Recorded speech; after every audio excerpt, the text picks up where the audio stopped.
Eh, Buenas noches, siendo las 20:32 minutos, damos inicio a la reunión de Actecu. Hoy día tenemos dos presentaciones muy interesantes. Primero, el doctor Íñigo, Felipe Íñigo, becado de coloproctología de la Universidad Católica, junto con el doctor Felipe Belolio, coloproctólogo de la UC, nos van a presentar un interesante caso sobre tratamiento quirúrgico de la colitis de Crohn. Y posteriormente la doctora Pavés, que viene llegando desde Canadá, de su fellow de enfermedad inflamatoria intestinal, nos va a presentar, nos va a poner al día con respecto a la enfermedad inflamatoria intestinal y embarazo.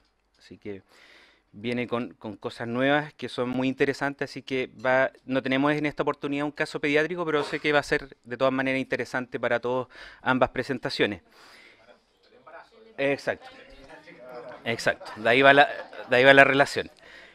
Y solamente quisiera recalcar y dar las gracias, por supuesto, a todos los presentes y sobre todo a la gente que está conectada a través de streaming. Pedirles, por favor, que cuando hagan preguntas, porque de hecho Caro estuvo conectada por stream en la última reunión, cuando hagan las preguntas, por favor, se presenten con el micrófono y hablen al micrófono, porque esa parte no se escucha, sino entonces se pierden un poquito en la conversación. Así que muchas gracias. Adelante, amigo. Buenas noches, hoy día vamos a hablar un poco del tratamiento quirúrgico de la colitis de Crohn.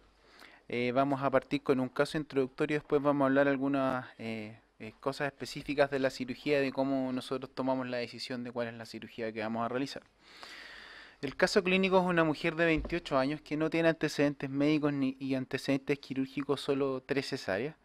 En cuanto a sus hábitos, no existía el antecedente de alcohol ni tampoco de tabaco, no consumía fármacos y no tenía antecedentes familiares relevantes.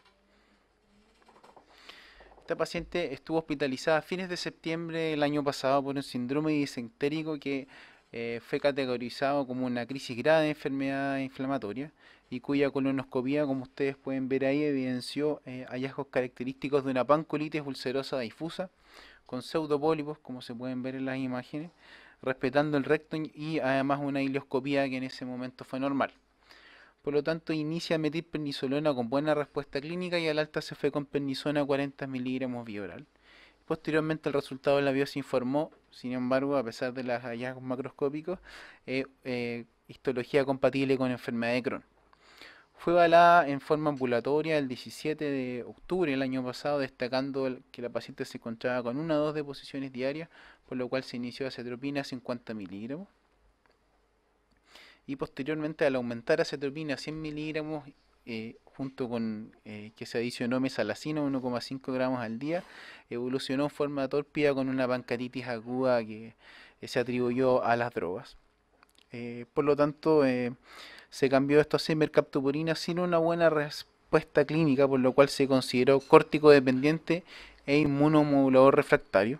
Por lo tanto, después de discutir el caso, se decidió iniciar adalimumab, el cual se inició a principios de mayo de este año, en una dosis de inducción de 40 miligramos cada 2 semanas con un buen control clínico de la diarrea. Sin embargo, destacaba que persistía con un dolor abdominal.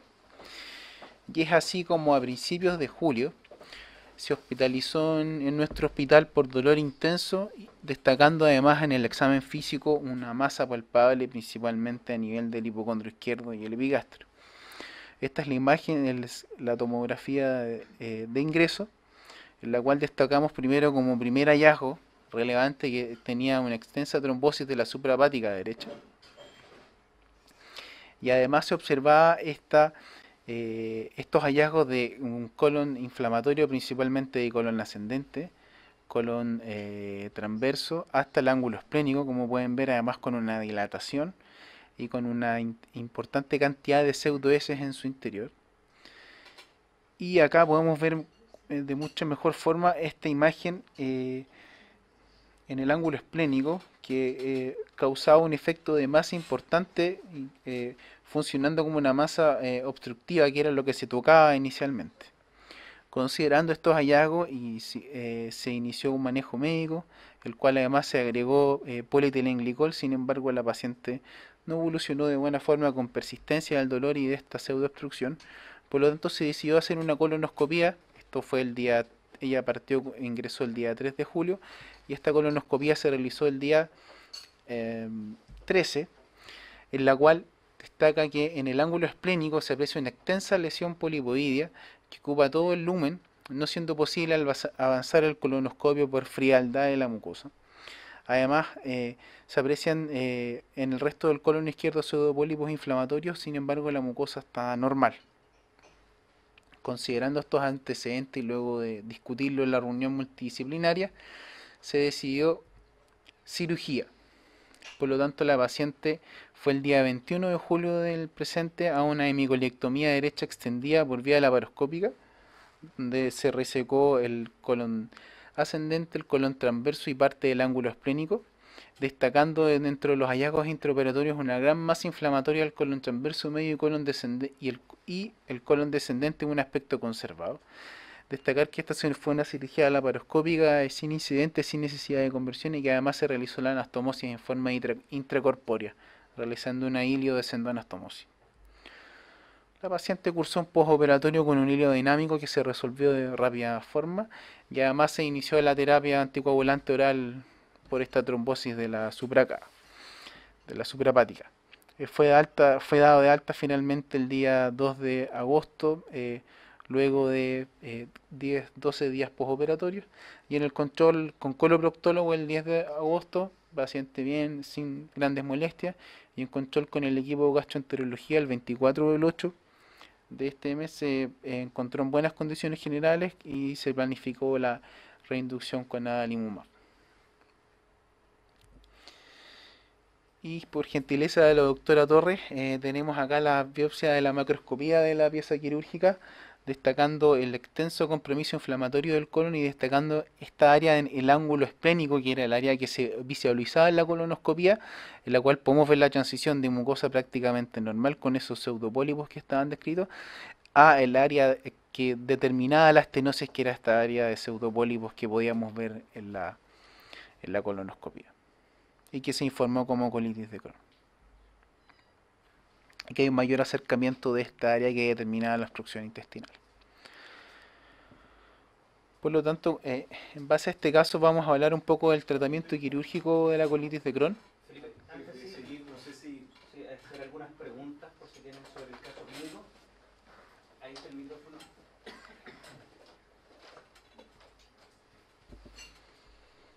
¿Alguna pregunta o algún comentario, Felipe? Sí. Bueno, comentar sí que lamentablemente no tenemos la parte del video que estábamos haciendo la anastomosis, que esa es la parte menos interesante para usted. Pero la verdad es que la masa esta inflamatoria era muy grande, en fondo. Ella es muy delgada y se palpaba perfectamente esta gran masa y que sin embargo, dado lo bien que se veía el colon izquierdo macroscópicamente desde fuera, para no hacer una colectomía total, en el fondo no haberle hecho una ileorectoanastomosis, dado que se veía bastante bien por dentro hasta esa parte, decidimos hacer esta colectomía segmentaria que después ahí Felipe va a comentar las distintas alternativas que podríamos haber tenido en un caso como este. ¿Cómo se llama? La paciente, cuando uno conversa con ella, y lo mismo que le dijo a Rolando, la verdad es como que no voy a decir hubiera vuelto a nacer, sería mucho, pero en el fondo ella dice, ¿sabe, doctor? Hace muchos meses que no me sentía así. Ella sentía esta cosa como que por dentro le hacía peso, le colgaba un poco, le producía mucha molestia crónica. Así que yo entiendo en el fondo, y ahí se podrá discutir el tratamiento que recibía ella, que probablemente era correcto en el fondo, pero probablemente uno quizás en retrospectiva, con una masa inflamatoria como esta en esa ubicación, uno pudiera discutir haber hecho o no el procedimiento quirúrgico de forma más inicial dentro de su tratamiento. Una consulta, no sé si a Rolando, si tú lo controlaste. Actualmente, ¿cómo es el hábito intestinal de la paciente? ¿Cómo es su vida diaria? ¿Postquirúrgico, sí? ¿Qué es lo que te ha contado ella? Bueno, aquí es interesante también, previo a la cirugía la paciente tenía 1 a 2 deposiciones al día sin sangre, pero su principal molestia era el dolor abdominal y esta masa palpable que se podía encontrar al examen físico. Y obviamente ahora post cirugía igual el paciente tiene una o dos deposiciones al día, pero con mucho mejor calidad de vida, sin este dolor y esta molestia que era muy invalidante en realidad. Lo que llama la atención porque ella se hospitalizó varias veces por dolor abdominal, hizo este hilio probablemente por el uso de tramadol y otro fármaco. Y en este contexto de la pancreatitis y otras imágenes nunca se vio esta gran masa estenosante en el colon, que es una de las contraindicaciones para iniciar biológicos si es que uno lo encontrara. Entonces, yo creo que es un buen caso y desafiante también, sobre todo en lo que viene en cuanto al tratamiento con biológicos y otras cosas. La anticoagulación, por ejemplo, que quizás después pudiéramos discutir qué opina el resto en cuanto a la reinducción y al tiempo de anticoagulación.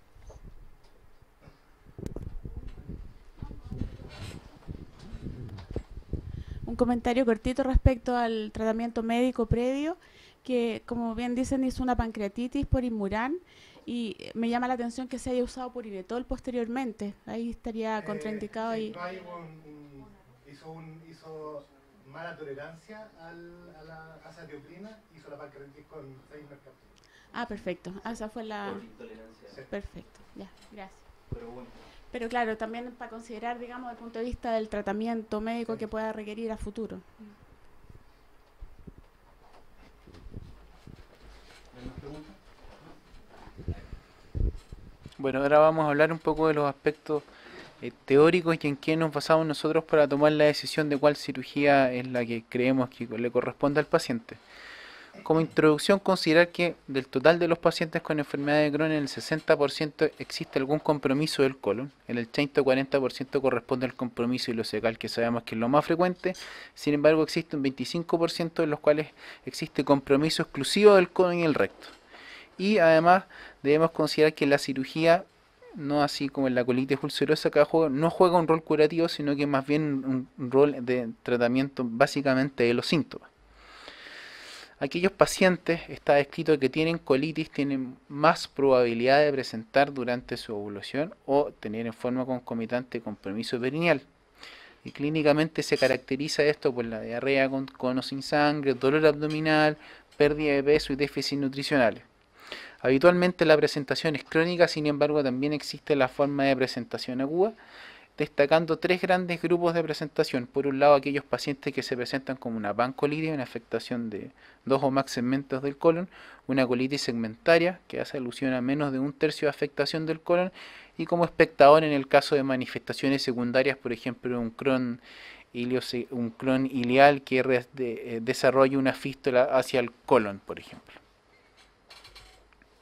En cuanto al curso evolutivo, como sabemos, esta es una enfermedad que tiene un curso que es crónico, que va determinado también por las características macroscópicas, que es esta complicación, esta inflamación completa de la pared abdominal, lo cual va determinando durante el curso de la enfermedad periodos que pasan por estenosis, fístulas, abscesos, la cirugía, que como les mencionaba, juega un rol más que nada el tratamiento de los síntomas, y luego nuevamente sigue esta curva de evolución, destacando que el compromiso es penetrante, lo cual va determinando una serie de condiciones que van apareciendo durante la evolución, desde obstrucciones intestinales, determinadas principalmente ya sea por áreas inflamatorias, abscesos, así como también por estenosis propias de la enfermedad. Se puede presentar colitis tóxica, en la cual existe la inflamación completa de todo el colon. Además, estas lesiones pueden determinar desnutrición, anemia. Además, se pueden producir deformidades, obstrucción determinada por estas deformidades, así como la presencia de pseudopólipos que muchas veces pueden asemejar un tumor, así como también por la presencia de cáncer o displasias de alto grado. Por lo tanto, ¿cuáles son las indicaciones? Y esto basado principalmente en lo que en el consenso de la sociedad americana. 1. Falla de tratamiento médico, que es una recomendación 1B con un nivel de evidencia buena, el cual se basa principalmente en la respuesta inadecuada al tratamiento médico, desarrollo de una complicación durante desarrollo de efectos adversos y dosis altas de corticoides o de inmunomoduladores. Por otro lado, existiría la indicación de cirugía en aquellos pacientes que presentan una colitis aguda que no responden al tratamiento médico o que en el contexto de esta existe alguna complicación, ya sea una hemorragia masiva o una perforación. Por otro lado están las estelosis colónicas, que son parte del curso crónico de la enfermedad, donde no son susceptibles de la terapia endoscópica, que es el primer paso en todos estos pacientes. En relación a la enfermedad penetrante, como lo habíamos conversado, la perforación libre del colon, abscesos intraabdominales que no son susceptibles de manejo percutáneo, aquellos pacientes que debutan con fístulas entéricas o signos de sepsis, hemorragia masiva, está descrito también el retraso del crecimiento en la población juvenil o infantil, y el cáncer colorectal, que por el hecho de tener la presencia de afectación colónica existen 2 a 3 veces más riesgo que la población general, y aquellos pacientes que tienen una pancreatitis tienen 5,6 veces más riesgo de desarrollar un cáncer de colon. Y es aquí donde es súper importante iniciar el seguimiento entre los 8 o 10 años luego del inicio de la enfermedad.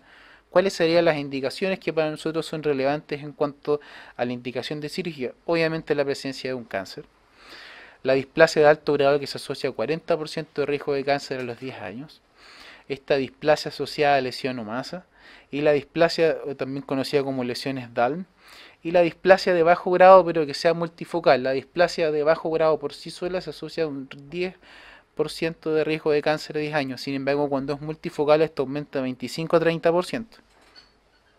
Y por otro lado considerar que la extensión de la resección debe estar determinada por la presencia y la ubicación de estas lesiones, ya que está reportado que en aquellos pacientes que tienen lesiones, displasias de alto grado o cáncer, o la resección segmentaria durante el curso de su evolución podrían hasta en el 40% de los pacientes desarrollar un cáncer metacrónico, por lo tanto también es importante eso, pero también está el sesgo de que eso va relacionado con la inflamación persistente. Por lo tanto, la cirugía tiene básicamente 3 objetivos en estos pacientes. 1, tratar las complicaciones. 2, aliviar los síntomas. Y 3, evitar la presencia de un estoma, que sería como una indicación que no en todos los pacientes se va a obtener. Y tenemos que poner en la balanza, por un lado, la colectomía total y la proctocolectomía versus las colectomías segmentarias, asumiendo el riesgo de la recurrencia. Ahora vamos a hablar un poco de los distintos tipos de cirugías y el riesgo de recurrencia, pero es importante considerar que la gran cantidad de evidencia actual en cuanto a recurrencia está basada en la era prebiológica. Por lo tanto, por eso hoy en día hay decisiones que uno toma que pueden ser un cuanto cuestionables desde el punto de vista de la literatura más antigua. La primera cirugía que conocemos es la colectomía total más la iliostomía terminal, resecar todo el colon y dejar un muñón rectal de un largo variable dependiendo de los hallazgos en la cirugía.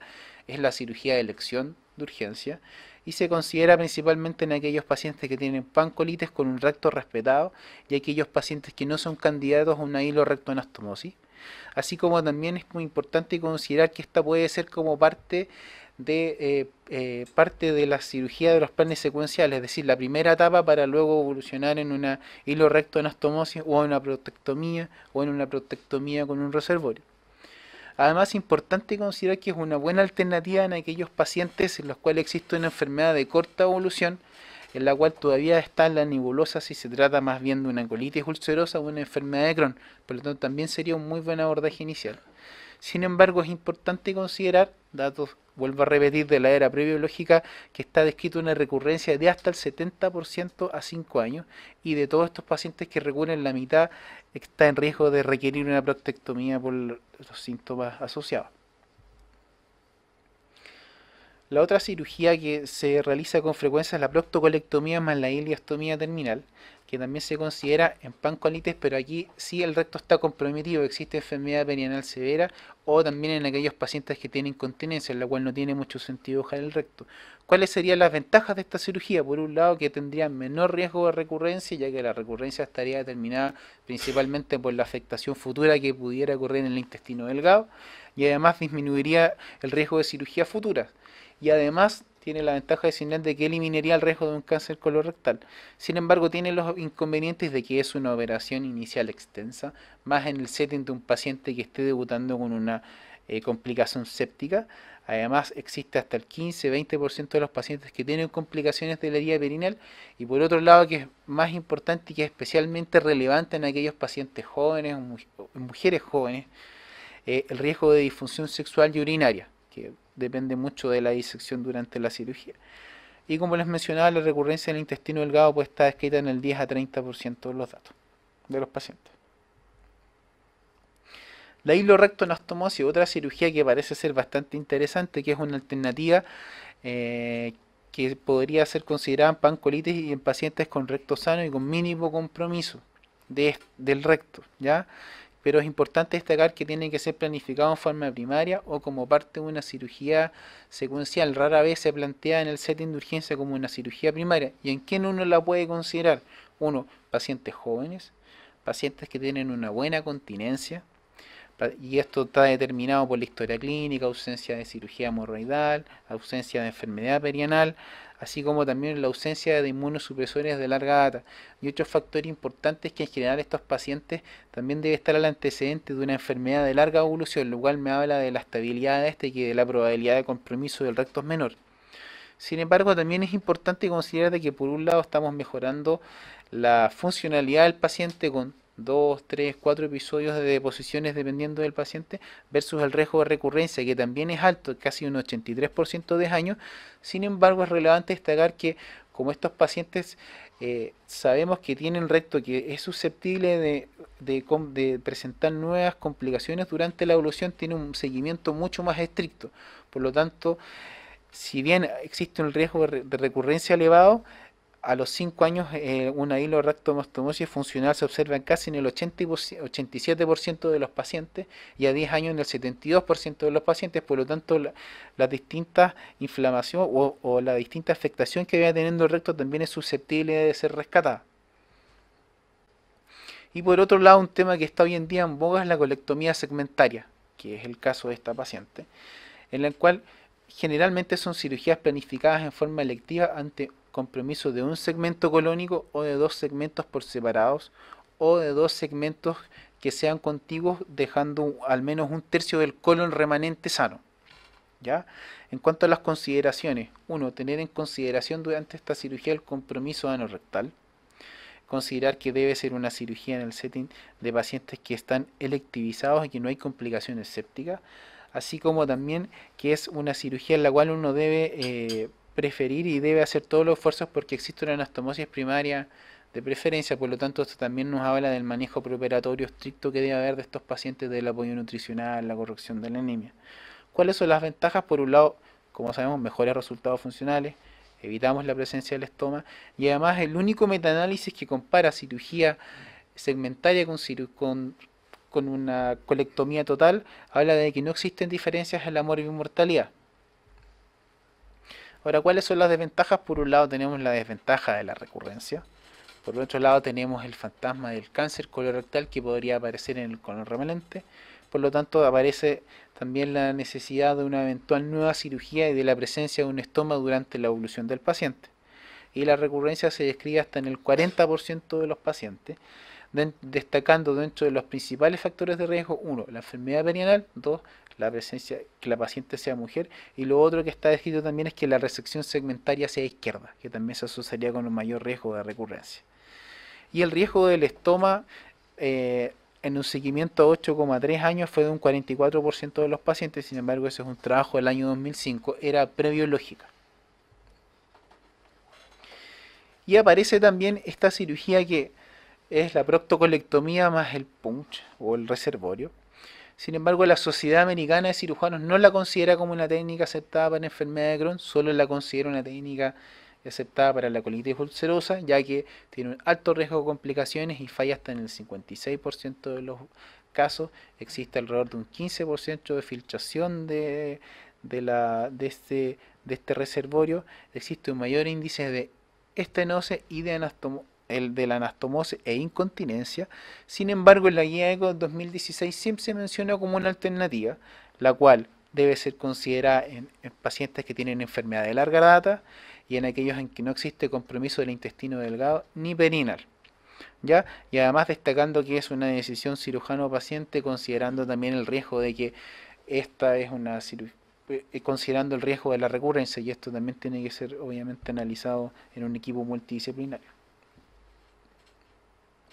Y por otro lado, la cirugía laparoscópica, que tiene el especial interés y el énfasis en que generalmente estos son pacientes jóvenes, son pacientes enflaquecidos, no obesos, y además son pacientes que tienen, por el hecho de la edad, un mayor riesgo de cirugía a futuro. Por lo tanto, la cirugía hoy en día, la cirugía laparoscópica ya se está registrando en las últimas series que han salido en más del 50% de los pacientes, con una tasa de conversión que varía del 7 al 11%, lo cual es bastante adecuado, y que obtiene además el beneficio adicional de todo lo que nos aporta la laparoscopía: menor estadía postoperatoria, menor hilio, menor infección de herida operatoria, menor sangrado, menor cantidad de abscesos intraabdominales. Ahora vamos a hablar un poco de una serie que nosotros recolectamos en la Universidad Católica entre el 2003 y el 2015, de solo aquellos pacientes que fueron intervenidos por enfermedad de Crohn. Durante el periodo encontramos un total de 28 pacientes con una mediana edad de 37,5 años, donde el sexo masculino y femenino casi fue 1:1, destacando que el tiempo de enfermedad fue alrededor de 6 años, fue una mediana de 6 años. En cuanto a la clasificación de Montreal, destacar que la edad de diagnóstico fue principalmente el grupo A2.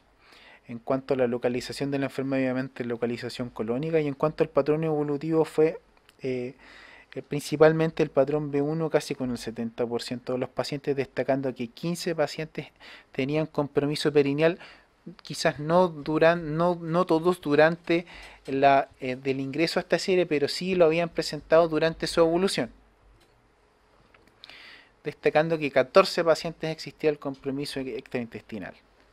En cuanto a la afectación del colon, existía la presencia de pancolitis en 17 pacientes, 60% de la serie, y segmentario en 11 pacientes, donde destacaba principalmente compromiso del colon izquierdo. El 51% de los pacientes tenían una albúmina de 3, menor de 3, y el 25% de los pacientes tenían un hematocrito menor de 30%, y la estadía preoperatoria de todos estos pacientes fue de 3,5 días, sin embargo el rango variaba entre 0 a 44 días. En cuanto al tratamiento farmacológico que habían presentado los 3 meses previos, destacar que el 64% de los pacientes utilizaban corticoides, el 53% aminosalicilatos, 46% usaban inmunomoduladores, principalmente azatropina, 11 pacientes, el 39% usaban infliximab, 9 infliximab, 2 adalimumab, y 10 pacientes durante los últimos 3 meses habían recibido esquemas que variaban entre ciprofloxacino, metronidazol, cotrimoxazol. En cuanto a las indicaciones quirúrgicas, estas eran una o más por cada paciente, considerando que rara vez existe solo una indicación. En cuanto a las más frecuentes, fueron fracaso del tratamiento médico en el 30% de los pacientes, aquellos pacientes que debutaron en el contexto de crisis grave, 24% de los pacientes. Además existía la asociación desnutrición-anemia como indicación quirúrgica en el 16% de los pacientes, y la presencia de estenosis de colon sigmoide o anorrectal en el 10% de los pacientes. Y en cuanto a las cirugías realizadas, destacar que íbamos en son de la presentación y de lo que comentamos. La colectomía total más ileostomía terminal fue la cirugía más frecuente en el 46% de los pacientes. La proctocolectomía más la ileostomía terminal fue la segunda cirugía más frecuente en el 30% de los pacientes, y la colectomía total con ilio recto anastomosis fue posible en 4 pacientes en forma inicial, con el 14% de los pacientes, destacando 3 casos de colectomías segmentarias. Además, el 57% de los pacientes, el abordaje de la cirugía fue completamente laparoscópico, existiendo solo un caso de conversión. En cuanto a las complicaciones postoperatorias mayores y que requirieron intervención, existieron en 5 casos. En 2 casos, de aquellos pacientes que habían sido sometidos a colectomía total con ileostomía terminal presentaron un hilo mecánico en el postoperatorio, por lo tanto requirieron cirugía que se realizó una adherenciolisis sin mayores incidentes. En otro paciente que se realizó una colectomía total más una ileostomía terminal presentó una perforación inadvertida del ilion distal, por lo tanto requirió una nueva cirugía, una resección del ilion y reconfección de la ileostomía. en una paciente que se realizó una colectomía segmentaria tipo Hartmann en el contexto de una colección intraabdominal, de una perforación, evolucionó posteriormente con una colección intraabdominal y posteriormente el estudio de la pieza histopatológica informó también la presencia de un cáncer de recto asociado a esto, por lo tanto finalmente se realizó una proctocolectomía. En cuanto a la evolución alejada en el tiempo, logramos seguir a 27 de estos 28 pacientes por una mediana de 55 meses, destacando que de aquellos 13 pacientes que se había realizado una colectomía total más una ileostomía terminal, que eran 13, en 2 se realizó durante su evolución futura 2 proctectomías y en 3 pacientes se pudo realizar una hilorectoanastomosis, finalmente logrando un grupo de 7 pacientes con hilorectoanastomosis. De aquellos 8 pacientes con proctocolectomía, un paciente de los 8 presentó una resección de ilion por una recurrencia, que también lo habíamos conversado. De aquellos pacientes con colectomía total más hilorectoanastomosis, que fueron estos 4 iniciales, ninguno requirió nuevas cirugías durante el seguimiento. Sí existían indicios de enfermedad de la mucosa, pero no nuevas cirugías. Y de aquellos pacientes con colectomías segmentarias, uno requirió una proctocolectomía. Y para finalizar, al cierre del estudio que fue en julio del año pasado, destacar que 11 pacientes vivían con una ileostomía definitiva.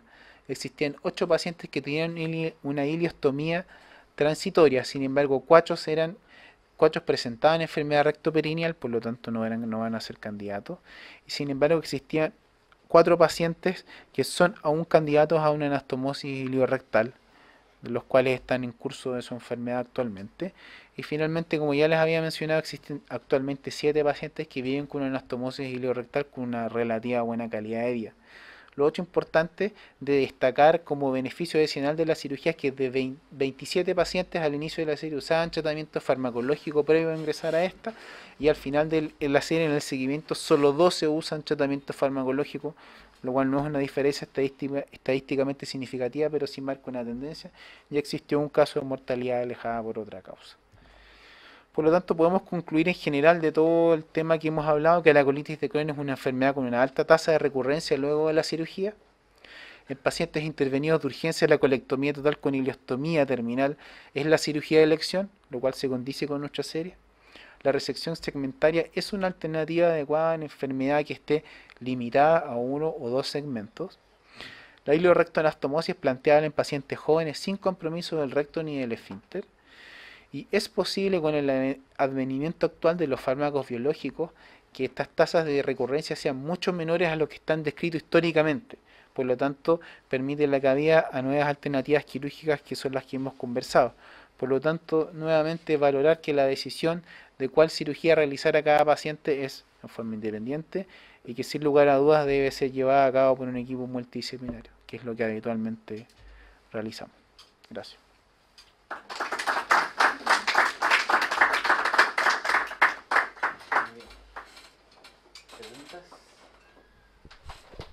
Pregúntale, doctor Álvarez. Sí, en pacientes con Crohn exclusivo de colon, las tasas de recurrencia ahí que mencionaste en la literatura, alejadas del ilion o del intestino delgado, fluctuaban entre 10 y un 30%. 10 a 30%. 10 a 30%.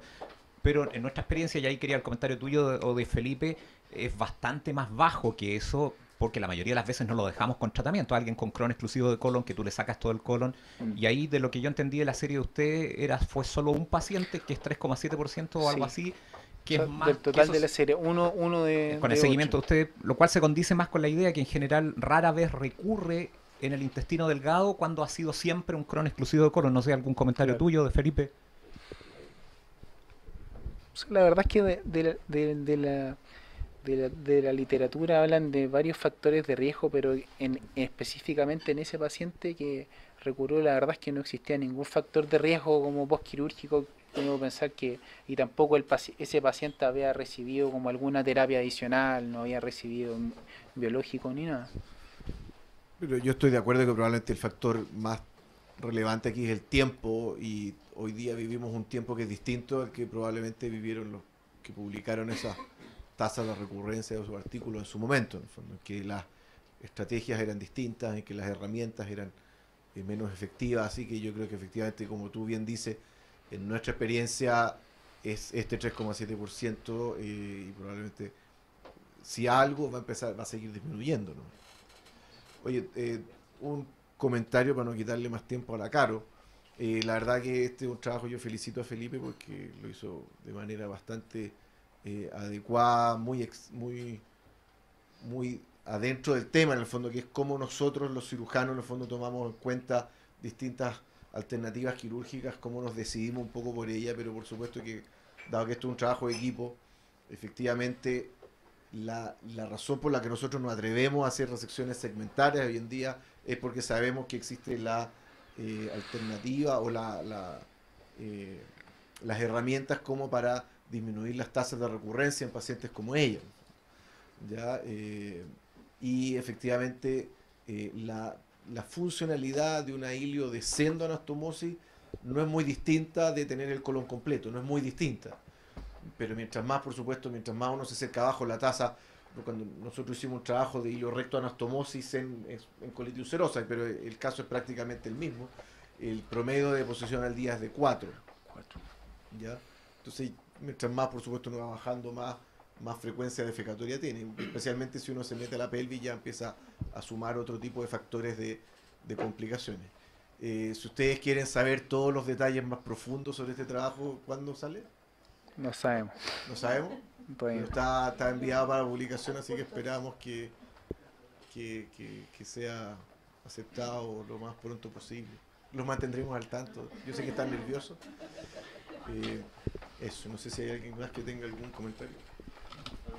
Quería preguntar de la técnica quirúrgica que se está hablando harto ahora, este tema del mesenterio como un órgano aparte, inflamatorio, y que a lo mejor si el cirujano interviene sobre él, las probabilidades de recurrencia pueden ser menores. No sé si ustedes han tomado alguna conducta al respecto. Claro, en colon hay menos que picar ahí en ese sentido que en el intestino delgado. A ver, en general, dado que esta es una patología benigna, uno trata de alejarse de los elementos de riesgo, que serían en ambos lados los ureteres, en la línea media todo lo que es en el fondo los plexos nerviosos. Entonces, en general, si bien es cierto, por ejemplo, en la misma cirugía en cáncer uno se va hacia la raíz de los vasos, acá uno en general se va dejando prácticamente todo el meso. Pero cuando uno se va a la pelvis, en general lo hacemos por una cosa de técnica quirúrgica, de facilidad, de los planos más embriológicos, uno lo hace como que fuera prácticamente un cáncer, en el fondo, en el sentido de hacer lo que se llama una excisión total del mesorrecto, porque es un plano que es avascular y que nos facilita bastante las cosas. Hace un año atrás, a modo del mismo comentario, en el fondo vino un cirujano holandés, que es Willem Bemmelman, que ha escrito no sé cuánto, bueno, el que vino a presentar a Acteco el año pasado. Bueno, entonces le preguntábamos un poco porque también había esta tendencia de, cuando se hace la proctectomía, de hacer una proctectomía cercana al recto, en vez de una proctectomía con incisión completa del mesorrecto, porque en teoría tendría ciertas ventajas en el escenario de las complicaciones de meterse a la pelvis, especialmente las complicaciones geniturinarias, ¿ya? Entonces él contaba de que efectivamente él en algún momento lo había hecho así para ambos, tanto para Crohn como para colitis ulcerosa, pero que se dio cuenta que en el Crohn el problema es que por alguna razón, y él de hecho nos contaba que estaba buscando un poco la respuesta a eso mediante estudios, que se biopsia, esa grasa del Crohn del mesorrecto producía un efecto inflamatorio muy intenso, persistente en el tiempo. Entonces, ahora ya no lo hacía más para Crohn. No sé si eso responde un poco a tu pregunta, pero en términos de colectomías abdominales, no tengo una... generalmente prefiero tratar de proteger las estructuras nobles. Voy a aprovechar de que no está el Pato, así que voy a hacer 3 preguntas. Un comentario, no.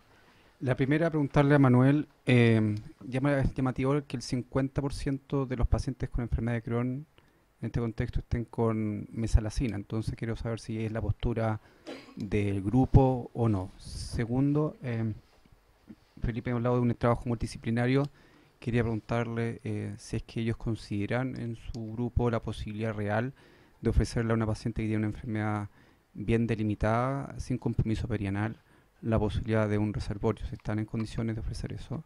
Y tercero, para ti es, ¿hasta qué punto los inmunosupresores serían una variable a considerar en la técnica? Considerando de que si está con acetopina, no sé si esa es una variable a decir si lo voy a hacer una colectomía total versus una colectomía segmentaria. No se ha demostrado que la acetopina y el metotrexato sean un factor de riesgo desde el punto de vista postquirúrgico, ¿sí? Están en tapete si es que los biológicos están, pero los otros inmunosupresores no. Y también la pregunta, ya va la última, es si a Felipe le hubiese sido distinto su manejo si esta paciente hubiese tenido el diagnóstico desde el punto de vista de un cáncer en un paciente con una enfermedad de Crohn. ¿Hubiese hecho una conducta más segmentaria o hubiese ido por una cirugía más radical pensando en el riesgo de neoplasia en esta paciente? ¿Sí? Manuel, No me voy a atribuir ni mucho menos ahí que yo sepa de estos pacientes, por favor. No me voy a atribuir que estos pacientes sean en lo personal mío. Muchos de estos pacientes además llegan directamente, muchas veces derivados al equipo quirúrgico. También mucho en su momento, porque esta es una serie que ya lleva sus años, pacientes bastantes de ellos del doctor Quintana.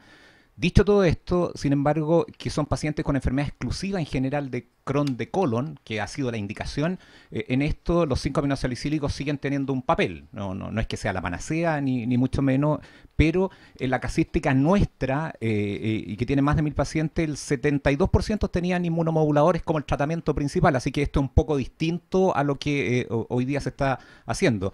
Pero pudieran algún paciente ahí, los 5-aminosalicílicos, jugar algún papel, y algunos de estos pacientes a lo mejor estaban bien, hicieron alguna crisis. Así que en general como concepto, yo diría que tienen un uso en general mucho más bajo de inmunomoduladores. Eso me sorprende más que los 5-aminosalicílicos, pero como ustedes saben, la combinación inmunomodulador con 5-aminosalicílico en un trabajo del GATT del 2012 eran los que tenían menos riesgo de cáncer alejado. Así que esa es una combinación, a mí me parece bastante adecuada. Lo que sí me llama la atención es que los inmunomoduladores sean un poco más bajos de lo reportado o de lo que nosotros usamos. Ya, me hicieron muchas preguntas, voy a tratar de acordarme. Sobre los inmunomoduladores, efectivamente, no consideramos ni a la azathioprina ni a la 6-mercaptopurina como de riesgo específico de la cirugía. No sé si en algún momento lo mostró Felipe, pero era más bien como de predictor de recurrencia más que de predictor de complicaciones, eventualmente en el fondo. Pero no, efectivamente, para nosotros los corticoides sí.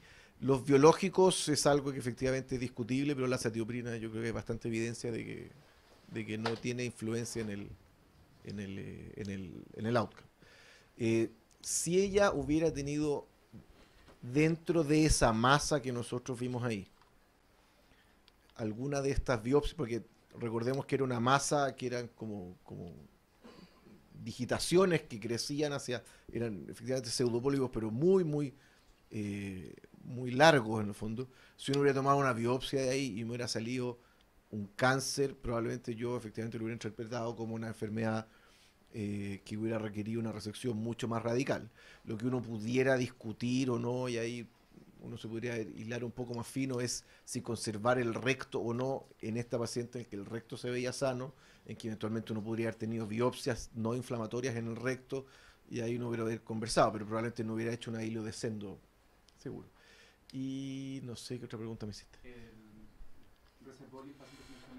Reservorio paciente con enfermedad de Crohn. A ver, yo creo que efectivamente probablemente falte un poco el paciente. Así como que uno diga, este es el paciente que se ha mantenido con enfermedad exclusiva de colon y recto y que por A, B o C se tiene que operar. Por ejemplo, imagínate por algo neoplásico y que nunca ha tenido enfermedad perianal. Yo creo que efectivamente hoy día se podría ofrecer. Yo creo que la Daniela Guzmán tuvo ahí perdón, no dije ese nombre, señores, no dije ese nombre. La DGS, yo creo que estuvo ahí. Claro. La DGS estuvo ahí pero no, yo creo que efectivamente es algo que se puede hacer conversando con el paciente, explicándole todas las cosas del caso. El doctor Flechner, muy amigo de Patricio, Él tiene un paper en que habla de, no sé si son 14 o 18 pacientes, en que hace reservorios en pacientes con enfermedad perianal, lo cual lo encuentro bastante arriesgado, por decirlo menos, pero es un lugar donde hacen muchísimos reservorios. Eso, no sé si hay algo más. Una pregunta, Felipe. Esta paciente, no sé, cuando vieron ustedes la pieza o después en anatomía patológica, quedó con enfermedad residual, ¿tenía toda inflamación o no? ¿O se resecó toda la enfermedad? No se resecó toda la enfermedad. Ya. No, perdón, solamente te pregunto por el tema de que deja Rolando ahí, dando bote en el fondo, el tema de la reinducción con biológico. La verdad que esta paciente obviamente se hubiera quedado eventualmente con R0, en el fondo sin enfermedad. Una alternativa podría haber sido el seguimiento. Era una paciente que era la primera cirugía, era una paciente no fumadora, hasta donde tengo entendido, y no tenía enfermedad perforante, así que perfectamente podría haber sido una paciente que se podría haber seguido en el tiempo, a los 6 meses, O sea, buscar el que Rutgers. tiene es un par de pólipos inflamatorios en el colon descendente que básicamente, no sé si recuerdan la imagen de la biopsia en el fondo, pero tenía mucosa prácticamente normal y de cuando en vez aparece un pólipo inflamatorio. Eso es incluso menos que lo que se ve ahí. Eso es lo que quedó, ¿no?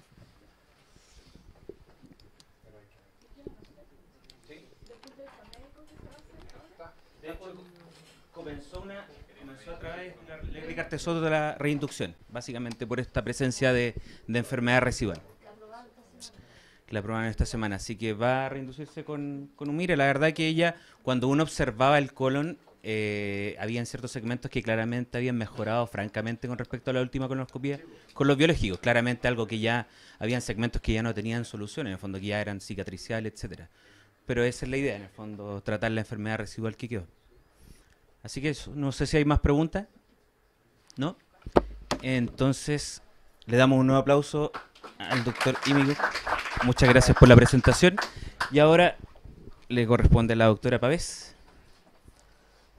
Adelante.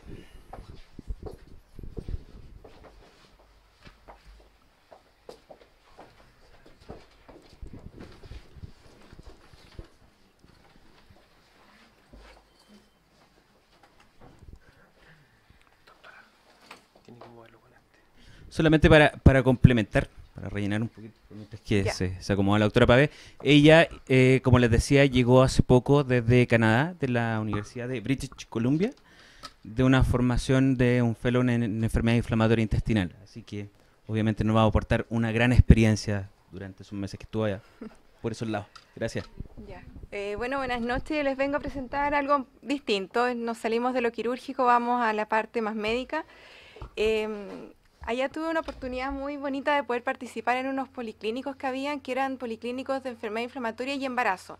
Y los llevaba Ivette León, que ya llegó de Calgary a Vancouver a hacerse cargo de esta área, que para muchos de los gastroenterólogos, yo creo que para todos, genera un poco de ansiedad y inseguridades cuando uno se enfrenta a una paciente joven, embarazada y con una enfermedad crónica, el qué hacer, qué medicamentos ocupar y qué no ocupar. Voy a tratar de revisar algunos puntos que consideré relevantes del Consenso de Toronto y algunas nuevas publicaciones que me gustaría compartir que pienso que pueden ser de relevancia para la práctica clínica. Entonces nosotros sabemos que la enfermedad inflamatoria durante el embarazo posee un desafío importante tanto para la madre, la paciente, el feto y por qué no decirlo también para el médico. La activación de la enfermedad inflamatoria sabemos que se asocia a mayor riesgo de complicaciones, si bien no son siempre muy altos, pero sí existe un mayor riesgo de complicaciones. La enfermedad inflamatoria es una patología que se presenta en la población durante la edad fértil. Debemos saber que la mitad de los pacientes se diagnostican antes de los 32 años y de la población diagnosticada con enfermedad inflamatoria alrededor del 25% se va a embarazar. Entonces es un problema que por lo menos 1 de 4 de nuestros pacientes va a enfrentar esta situación de la vida, de embarazarse durante este periodo. Existen varios análisis de impacto de la enfermedad activa versus remisión en las complicaciones del embarazo. Sabemos hoy en día que lo que complica el embarazo no es en sí tanto la enfermedad inflamatoria como la actividad durante el embarazo.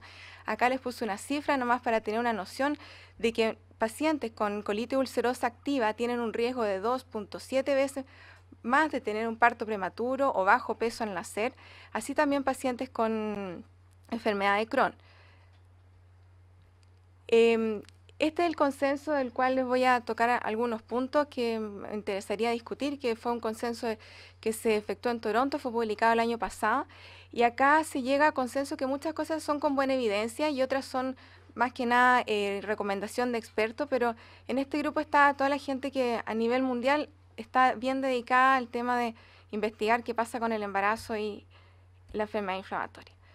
Entonces, lo primero que nos planteamos en un paciente que diagnosticamos joven, bueno, este paciente lo estoy diagnosticando con una enfermedad crónica, ¿tendrá esto impacto en su fertilidad? Y hay algunas cosas que sí tenemos certeza, que la enfermedad activa sí afecta a la fertilidad, y las causas son principalmente la inflamación pélvica, déficits nutricionales, disminución de la libido, dispareunia y depresión.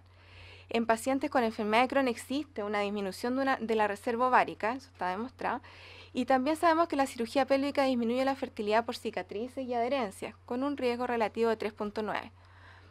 Pero sabemos que el riesgo de infertilidad en los pacientes que tienen enfermedad inflamatoria y se embarazan, o sea, con enfermedad inflamatoria en edad fértil, es de 5 a 14%, que es igual que la población general, estando en remisión y sin cirugía previa.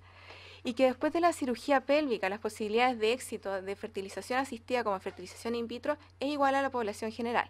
Entonces no es una población que tenga imposibilidad de embarazo, sino que en algunos casos, en aquellos pacientes activos, va a ser más difícil, en aquellos pacientes con cirugía previa va a ser más difícil, pero igual existe la posibilidad. En caso de infertilidad, no olvidar que esta enfermedad también se relaciona a otras comorbilidades como hipovitaminosis D y también enfermedad celíaca. ¿Y qué pasa en los hombres? Esto no es una enfermedad solo de mujeres, también hay problemas que se pueden presentar en el hombre que tiene enfermedad inflamatoria. El déficit de zinc en enfermedad de Crohn puede alterar la función espermática. La sulfasalacina, que nosotros la ocupamos bastante en nuestro medio, causa infertilidad, que puede ser reversible al suspender el tratamiento, causando una oligospermia. Y el metotrexato puede reducir la calidad espermática. Ahora no se sabe si estos medicamentos inducen la disminución de la calidad espermática, tienen algún efecto potente en fertilidad, pero por las cosas que producen, deberían, por lógica, la oligospermia y la disminución en calidad espermática, tener un impacto en fertilidad. Cuando nos llega nuestra paciente embarazada, nos surgen muchas dudas. Nos surgen dudas de qué efectos tendrá el embarazo en la enfermedad inflamatoria y al revés, la enfermedad inflamatoria en el embarazo, qué medicamentos se pueden usar a esta paciente, cómo la controlo, le podré hacer endoscopía, le podré hacer imágenes, cuál es la vía más segura del parto. ¿Y el recién nacido lo voy a poder vacunar? ¿Será segura la lactancia? Ahí estoy yo, tratando de poder saber qué hacer con este paciente. Hay efectos que son del embarazo en la enfermedad inflamatoria. Está escrito que en enfermedad de Crohn el curso es similar a una paciente no embarazada. O sea, el embarazo no tendría mayor riesgo en pacientes con enfermedad de Crohn. No lo activa, no le hace mayor cosa. El curso sigue tal cual como si la paciente no estuviera embarazada. Pero no es así en la colitis ulcerosa. En la colitis ulcerosa tienen mayor riesgo de recaída. Durante el embarazo tienen un riesgo de 2.9, un riesgo relativo de 2.9. Y posparto es mucho más alto, llega a 6.2. Y el riesgo de activación en el embarazo es mayor en el primer trimestre, un poquito menor en el segundo y menor en el tercero. ¿Y qué efectos tiene entonces la enfermedad inflamatoria en el embarazo? Tenemos que existe el incremento de riesgo de complicaciones perinatales. Los riesgos descritos son aborto, parto prematuro y bajo peso al nacer. Y en estos casos cuando se dice que la evaluación objetiva preconcepcional es la clave para optimizar el manejo de la enfermedad. Y este consejo preconcepcional va desde el momento del diagnóstico. Los resultados adversos como parto prematuro pueden llevar a altos índices de mortalidad infantil, eso lo sabemos. Pero sabemos también que el tratamiento adecuado y oportuno antenatal es considerado una medida de seguridad para poder enfrentar el embarazo en estas pacientes. ¿Qué medicamentos vamos a poder usar y cuáles no? El uso de medicamentos durante el embarazo y la lactancia es complicado y controversial, eso no tenemos duda. Existen muchas bases de datos y grupos en que se dedican a analizar el efecto de los medicamentos sobre embarazo y lactancia. La FDA, que es lo que nosotros estamos más familiarizados, hace 2 años abandonó esta clasificación que existía de clasificarlos en A, B, C, D y X, ya que esta categoría era muy mal interpretada. Muchos médicos se apoyaban en decir, no, este medicamento es tóxico para el bebé, sabiendo que esto no había tenido evidencia en humanos, solamente en animal, o era potencialmente de laboratorio tóxico. Entregaban una simplificación del riesgo del medicamento sin realmente poder hacer un análisis apropiado.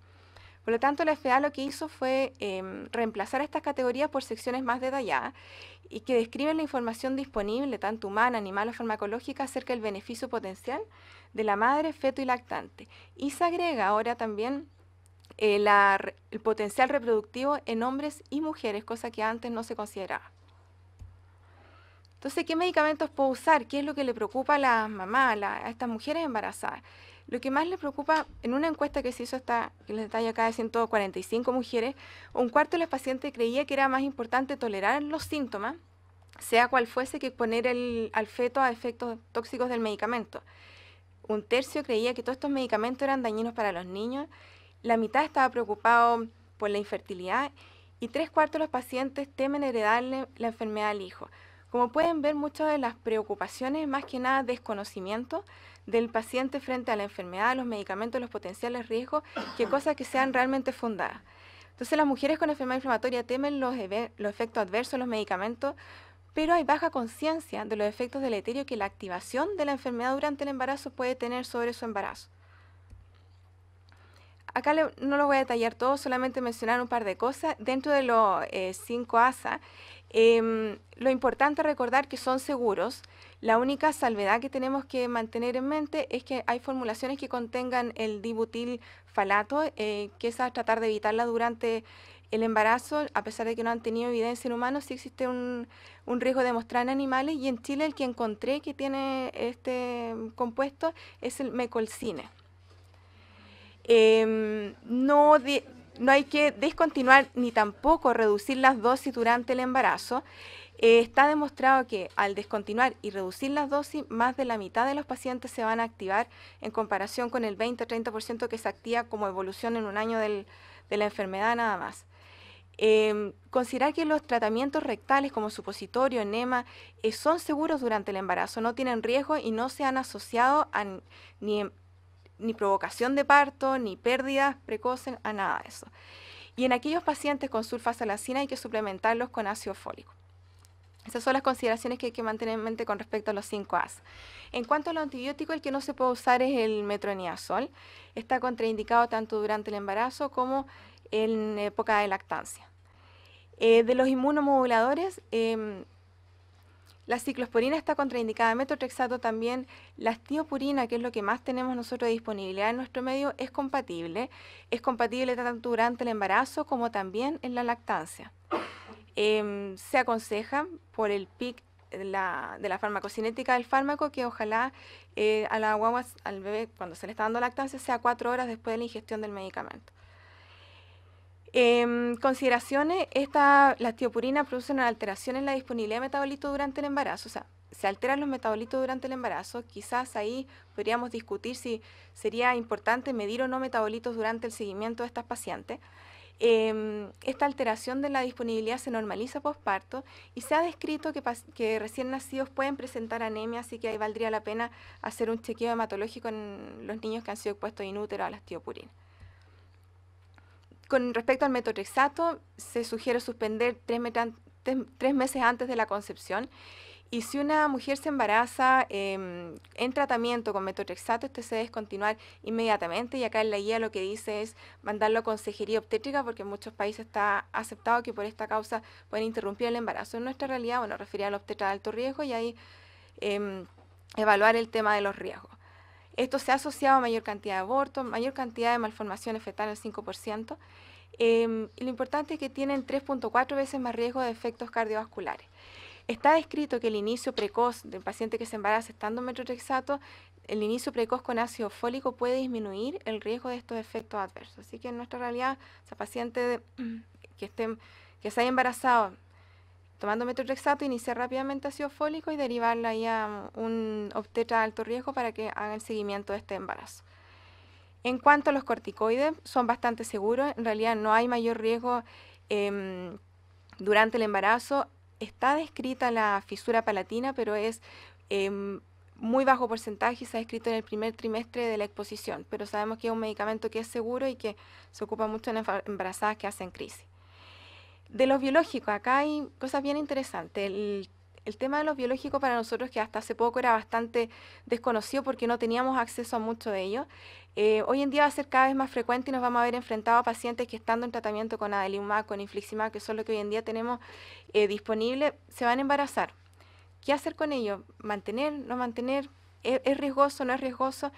Esto, como ya lleva 10 años en el mundo entero, en tratamiento de esta enfermedad y más aún en otras enfermedades autoinmunes, hay registro de qué importancias tienen y qué riesgos tienen.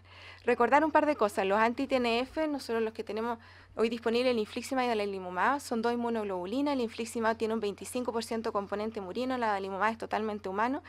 Y el otro que se describe, que es el certolizumab, que hoy en día no está disponible acá en Chile, que es solamente un fragmento de la porción Fab, que no tendría paso muy menor paso placentario.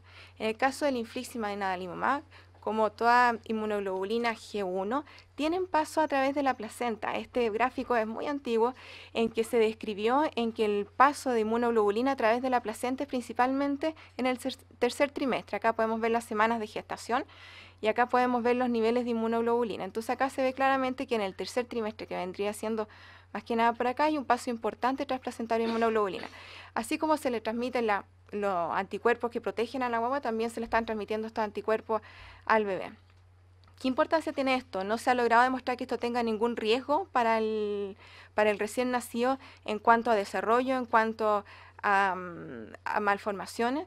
Lo que sí podría tener alguna importancia en el tema de las vacunas, que lo vamos a tocar en unos minutitos. Entonces, sabemos que el infliximab y el adalimumab, los niveles son 4 veces más altos en la sangre cordón que en la sangre periférica materna al momento de nacer, por esto que les mostraba del gran paso placentario que hay al final del embarazo. Pero lo más importante es que sabemos que hay un riesgo de recaída importante al suspender la terapia a las 30 semanas. Está descrito un 8% de activación durante el embarazo, pero el riesgo de activación en el posparto es mucho mayor, llegando a 1/3 de los pacientes en quienes se ha suspendido este tratamiento.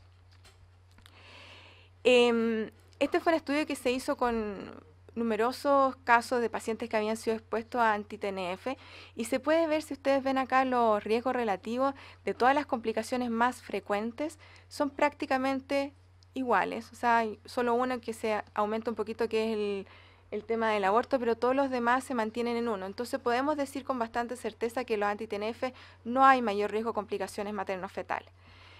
Entonces, ¿se debe descontinuar la terapia? Porque esa es una pregunta que siempre surge, si es que, bueno, el paciente está, ¿se le puede descontinuar la terapia? La respuesta es caso a caso. En pacientes seleccionados que sean de bajo riesgo de activación, se podría plantear solamente para disminuir la exposición del recién nacido que no nazca con tantos niveles de droga.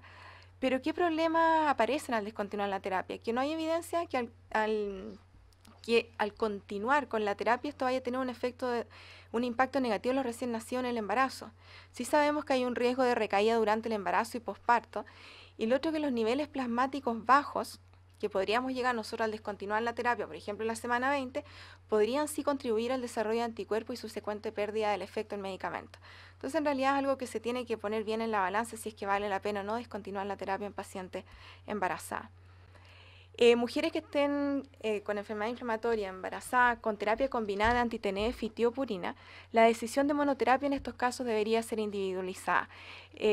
Lo que se recomienda es que si es que uno va a dejarlos en monoterapia, que sea antes del embarazo.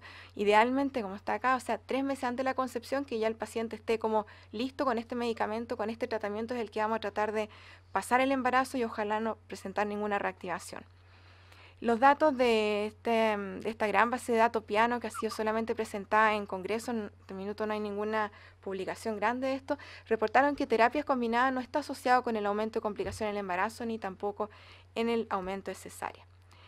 Acá les traigo algo nuevo, que esto se ven qué pasa durante el embarazo con estas drogas, que son con las dos que contamos nosotros hoy en día, tanto con el infliximab como con el adalimumab. En este estudio que se hizo con embarazada, medían la droga en los distintos trimestres, qué pasaba con los niveles de las drogas, tanto de la adalimumab con el infliximab. En el primer gráfico, en este de acá, nosotros vemos las medianas de las concentraciones de infliximab por trimestre, primer trimestre, segundo, tercero y el posparto. Como podemos ver acá claramente, hay una variación durante el embarazo. de la disponibilidad de la droga del infliximab. No así con el adalimumab, que acá las diferencias no son estadísticamente significativas. Entonces, este estudio lo que nos mostró que los niveles de infliximab aumentan durante el embarazo, no así los de adalimumab, que se mantienen estables, y esto se hizo la corrección por los niveles de albúmina y también por el índice de masa corporal, que lógicamente varía durante el embarazo.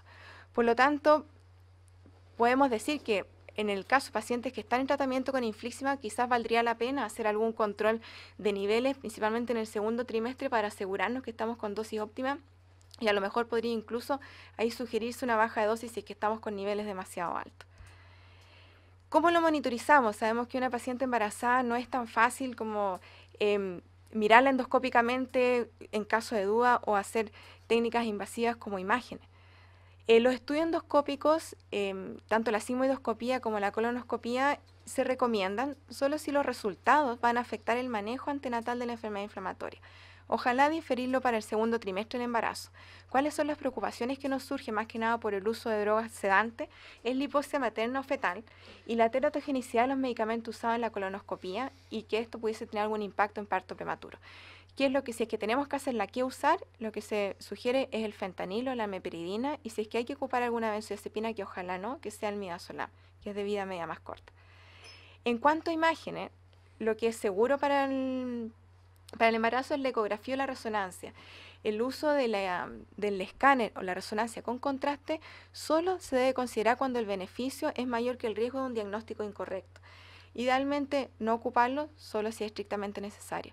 Idealmente la ecografía se puede ocupar hasta las 28-30 semanas porque después simplemente no se ve nada con la presencia del bebé, que ya está muy grande, entonces el intestino no se va a poder evaluar. Y en esos casos lo que se sugiere es el uso de la resonancia nuclear magnética sin gadolina en algún protocolo modificado. La calprotectina fecal, que hasta el 2016, cuando se publicó el consenso de Toronto, estaba en duda si servía o no, porque se sospechaba que podía tener variaciones durante el embarazo, como no ser tan exacto, no correlacionarse también con la actividad inflamatoria. En este estudio, que es de reciente publicación, demostraron que los cambios fisiológicos del embarazo no afectaban los niveles de calprotectina, en contraste con otras cosas que sí son afectadas, como la PCR y también las escalas que son más que nada de sintomática. Entonces puede ser que los síntomas acompañados con la calprotectina fecal puedan ser un mecanismo útil para poder evaluar si existe actividad durante el embarazo, lo que sería bastante seguro de poder ocupar. Cuando nos enfrentamos que el paciente ya está terminando su embarazo, ¿cuál es la vía más segura? Nosotros sabemos que los pacientes con enfermedad inflamatoria tienen mayor riesgo o mayor exposición a cesárea que los pacientes que no tienen enfermedad inflamatoria, y la razón de eso, como vamos a ver, no está tan justificada. Sabemos que la decisión de cesárea va a depender de las indicaciones obstétricas, no del diagnóstico de la enfermedad inflamatoria. ¿Hay un mayor riesgo de cesárea? Sí, eso es cierto, y muchas veces es por desconocimiento o por inseguridades. Hubo un paper que se publicó que aseguran que había un desarrollo de enfermedad perianal cuando los pacientes tenían partos vaginales, pero en este caso, en la metodología, todas las pacientes que tenían partos vaginales se les hacía episiotomía. Entonces, más que el parto, era quizás la episiotomía lo que aumentaba el desarrollo de estas enfermedades perineales. Entonces, no hay una relación hoy en día de incontinencia fecal y parto vaginal tampoco en mujeres con enfermedad inflamatoria. Entonces, para mujeres embarazadas que han sido sometidas a cirugía compleja que requieren reservorio, ahí que se sugiere considerar la cesárea para reducir el riesgo del daño en el esfínter anal, algo que es teóricamente y no se ha logrado ver el impacto clínico real que tiene. Esto siempre tiene que ser en evaluación junto con el ginecólogo y el cirujano para ver lo que es mejor para la paciente. En un estudio no hubo mayor riesgo de complicación en el embarazo, tampoco hubo un cambio en el funcionamiento del reservorio después de dar a luz, y se concluye que los partos vaginales son tan seguros como la cesárea, salvo en pacientes que estén activas. Esa sigue siendo la única indicación para pacientes que tengan que sí o sí ser sometidas a cesárea. O sea, enfermedad perineal activa se recomienda parto cesárea sobre el vaginal para reducir el riesgo de daño perineal. Todas las otras vienen siendo hoy relativas, que deben ser evaluadas en conjunto con los obstetras. Entonces ahora nació el bebé, es segura la lactancia. La lactancia está demostrado que tiene un rol protector en el desarrollo de enfermedad inflamatoria en el recién nacido. Entonces sí, por supuesto, tiene que tener, si es posible, la lactancia materna. En mujeres con enfermedad inflamatoria, tanto el uso de 5-ASA, corticoide, la astiopurina, el anti-TNF, no debería influenciar la decisión de lactancia porque no ha demostrado que aumente el riesgo para el lactante. Sí se sugiere evitar el uso de metotrexato, así también como era durante el embarazo.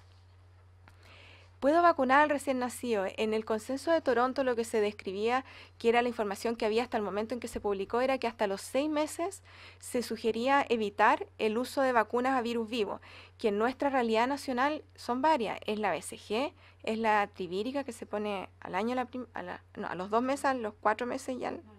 La trivírica al año, y la rotavirus, ahí están esas 3. Entonces sí tenía cierto impacto y en el caso cuando se publicó esta guía era a los 6 meses, pero luego salió publicado este otro estudio en el que 80 mujeres se le medían las concentraciones de adalimumab e infliximab en las mamás y en los recién nacidos y los efectos, y si es que había algún efecto o algún riesgo más de infección. Lo más importante que se vio en este estudio es este gráfico que ven acá, que se veía cada 3 meses se le medía a los bebés que tenían niveles detectables de la droga. Y en el caso del infliximab, a los 9 meses habían 5 niños que tenían niveles detectables de la droga. Y al año se encontró un niño que tenía niveles detectables del infliximab. Entonces a los 6 meses estamos dejando 6 niños que en este estudio de 80 que están no siendo protegidos. Y de aquí que desde este estudio se sugiere que en realidad nosotros deberíamos tratar de evitar el uso de vacuna virus vivo en los primeros 12 meses de vida. Así que eso es algo como más novedoso con respecto a lo que se había publicado el año pasado. Entonces las conclusiones y en los mensajes para que nos quedemos es que el manejo de los pacientes con enfermedad inflamatoria en edad fértil debe incluir la consejería. Vemos que la consejería, la educación al paciente es lo que realmente va a tener un impacto en el éxito del embarazo. Y que lo esencial en el manejo durante el embarazo para prevenir las complicaciones es mantener al paciente en remisión. Y si eso implica hacer algún cambio de droga, incluir alguna droga, aumentar las dosis, hay que hacerlo porque al final de cuentas la actividad de la enfermedad va a ser lo que va a poner en riesgo el embarazo y la salud del recién nacido. Muchas gracias.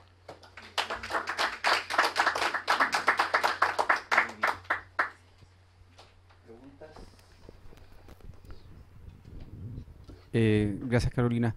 Te quería hacer una pregunta. En relación a lo que es metotrexato en hombre, hay una disyuntiva si se suspende o no.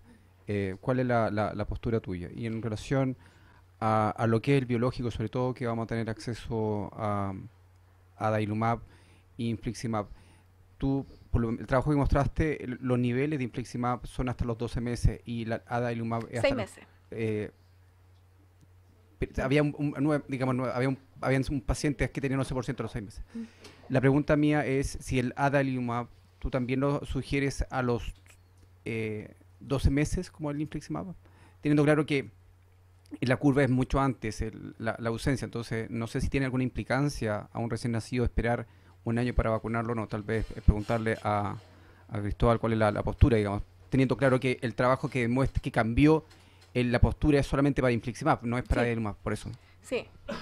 Con respecto a la primera pregunta del metotrexato, en el caso de los hombres que estén en edad fértil y que estén en planes de ser padre, también se sugiere 3 meses previo a la suspensión del fármaco. Y con respecto a los niveles de adalimumab, tal como tú dices, en este mismo trabajo que les mencioné, el último ya tenían niveles indetectables a los 6 meses. Entonces, a los 6 meses, en estricto rigor, un paciente que está con adalimumab, uno le podría decir con total tranquilidad que puede vacunar a los niños. Ahora, la vacuna que nos estamos saltando es la de recién nacido, que es la BCG, y la del rotavirus, que es optativa. Entonces, esas son las dos. No sé si a lo mejor ahí los pediatras me pueden ayudar en ver qué tanto más importante sería vacunarlo a los 6 meses o al año con el tema de la BCG, si es que tendría como algún impacto real o no. La inmigración que ha llegado, se han visto brotes de contagio por contacto con pacientes con BCG, con tuberculosis. Entonces podría ser un tema importante demorar la vacunación hasta el año de la vacuna BCG. El rotavirus en realidad para la condición socioeconómica en que estamos y las personas que acceden a la vacuna, el riesgo de hacer una enfermedad por rotavirus severa siempre va a estar, pero está la posibilidad de atenderlo. No es la diferencia que, por ejemplo, en Bolivia la vacuna rotavirus ha cambiado la morbimortalidad infantil. En Chile realmente no tiene ese impacto tan grande. Sí ha disminuido los episodios graves, no quiero hablar en contra de la vacuna, pero es una vacuna que uno se puede saltar de todas maneras. Y ya al año la otra que también, y que lo hemos hablado en otras de Actecu, uno debería vacunar a los niños contra la varicela. Lo paso el dato, que están tratando de incluirla en el plan en algún futuro, por el riesgo de pacientes también que van a sufrir una enfermedad inflamatoria en el futuro o algo, no tener la vacuna temprano, más todos los otros niños que se vacunan, los niños no se contagian, y los riesgos de enfermedad por varicela también son más graves. Ok, gracias. Carola, primero que nada, felicitarte por la revisión súper completa y por tu estadía. Qué bueno que estás de vuelta y participando activamente en Actecu. ¿Sería una opción medirle niveles a los niños de 6 meses antes de decidir la vacunación? Yo la consideraría como una opción en el caso de los pacientes con infliximab, y en adalimumab yo creo que no es necesario porque nada ha demostrado que más de los 6 meses ellos vayan a tener la droga, y el clearance del adalimumab es muchísimo más rápido que el del infliximab. En 2 semanas los pacientes ya tienen niveles muy bajitos, que es la frecuencia de la dosis que se indica. Entonces yo lo consideraría válido en el caso de pacientes que uno sienta que están expuestos y en riesgo de necesitan la vacuna, quizás ahí medirle a los 6 meses, si es que no queremos esperar hasta el año. En el caso que estén los niveles detectables, esperar a que se haga el clearance total. Tal vez complementando un poco lo que tú estás diciendo, tal vez en infliximab, teniendo que hay 2 centros en estos momentos en Chile que están midiendo niveles, es lo que tú dijiste, que el trabajo del 2017 que muestra que probablemente la conducta sea medir niveles en el segundo o tercer trimestre a la mamá para saber si se puede bajar la dosis, y con eso uno postparto puede tener niveles más bajos. Ah, pero eso es interesante porque no tiene que ver el nivel de la mamá con el nivel de la guagua. No, Entonces ok. puede ser que mujeres que llegan con nivel bajito al momento del parto, los niños tengan niveles más altos que un niño que llegue con una mamá con niveles más altos. No son Pero el correlacionados. trabajo no está hecho. Ah, ¿cómo? El trabajo no está hecho, ¿o sí? Sí, no, eso está publicado. ok. Sí, está publicado. Entonces no se correlaciona así como linealmente, como que podamos extrapolarlo de ese modo. Carolina, y azatioprina y hombres que están en plan ahí de embarazo ahí con su pareja, Nada. que Nada, es súper segura, no tiene ningún riesgo, y de hecho hay un paper que se publicó este año en que volvían a revisar, porque en Europa lo siguen ocupando, al igual que nosotros, son más en Estados Unidos, en Canadá, que se ocupa muy poquito hoy en día la azatioprina, pero no hay riesgo que haya alguna correlación con el caso de la fertilidad masculina. porque opinión de experto antigua ¿Mm? también le recomendaban suspenderlo 3 meses antes, así como el Sí. metotrexato. Y lo otro, me sorprende lo del dibutilfalato. Ujú. ¿Falato? Sí, dibutilfalato, sí. Es falato. Sí. Dibutilfalato y el mecolcine. Sí, sí, yo lo revisé porque Porque es lo mismo que el claversal, Mm. porque el claversal español es lo mismo que el mecolcine, y allá lo usaban sin lo usaban ahí en el embarazo. Sí, porque de hecho, claro, Sacol el que yo sabía. claro, el Asacol tiene, que ese había en Canadá y ese lo cambiaban. Pero en el caso de acá, de lo que yo revisé de las formulaciones, ese me aparecía dentro del excipiente con el medicamento. Lo vi ayer, así que es así. Sí. Bueno, muchas gracias.